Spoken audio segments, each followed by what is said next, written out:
जय गुरु जी, जय माता दी। हेलो दोस्तों, कई बार ज़िंदगी में क्या होता है, हमें ऐसे लगता है कि ज़िंदगी रुक सी गई है, बिल्कुल थम गई है और आगे बढ़ ही नहीं रही है। उस समय हमारी आत्मा जागती है, हमारी आत्मा बोलती है कि ये सब क्या हो रहा है। फिर हम ढूंढते हैं उस रोशनी को, जिस रोशनी से कम हमें आगे वो रास्ता दिखाए, आगे बढ़ने का रास्ता दिखाए। तो उस समय हम अपनी आत्मा को पुकारते हैं। तो देखिए, आत्मा की पुकार तो हम तभी सुन पाते हैं जब अगर हम अंदर की तरफ खुले हुए हों। हमें उसके लिए अपने अंदर जाना पड़ेगा, अंदर झांकना पड़ेगा। तो आप पूछेंगे अंदर झांकना क्या होता है? यानी कि खुद से मुलाकात, अपने आप को टटोलना होगा, अपने अंदर जाना होगा। यानी कि जो हमारे अंदर एक आत्मा का वास है, जो कि भगवान का ही एक अंश है, उसको हमारे सारे उत्तर पता होते हैं। हमें उधर ही खोजना होगा जाकर कि आखिर क्या वजह हो सकती है जो कि ज़िंदगी रुक गई है और सामने हमें रोशनी दिखाई नहीं दे रही है। ये जो अंधकार है, अज्ञान का ही तो अंधकार होता है। क्योंकि कई बार हम लोग कुछ जाने अनजाने में कुछ भूल भी कर बैठते हैं, कहीं ना कहीं हम अच्छे से ध्यान नहीं दे पाते हैं अपने आसपास की चीज़ों पर। तो इसलिए हमें अपने आप को अंदर की तरफ खोलना होगा। अंदर कैसे खुलें?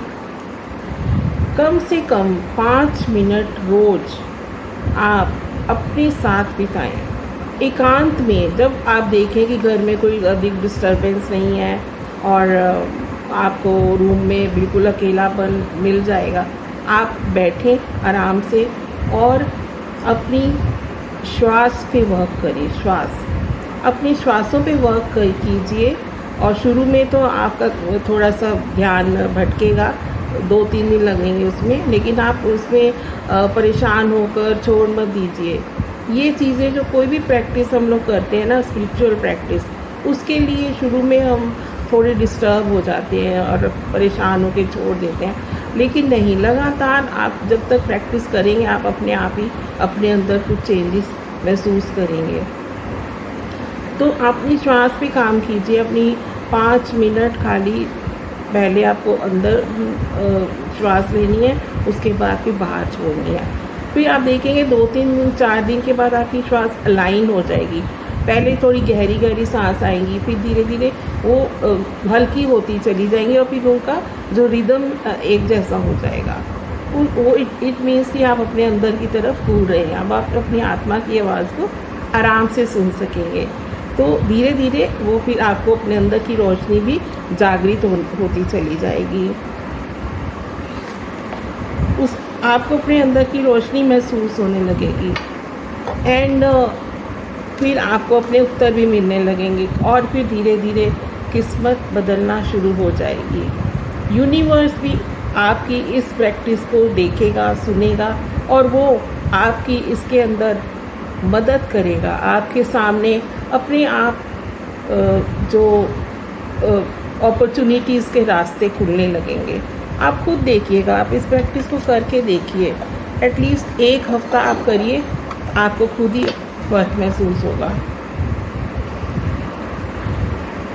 बहुत वर्ष पहले ज़िंदगी में मेरे साथ भी एक ऐसा ही पड़ाव आया था, जबकि मेरी नई शादी हुई थी और ग्रेजुएशन ही मैंने करके हटी थी। तो मेरे पति की पोस्टिंग आ गई, वो दूसरे शहर में उनकी पोस्टिंग आ गई, जहाँ पे कि वो अपने परिवार को नहीं रख सकते थे।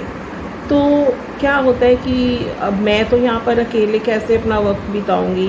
तो मेरे को मन में आया कि मैं कहीं ना कहीं जॉब करूँ।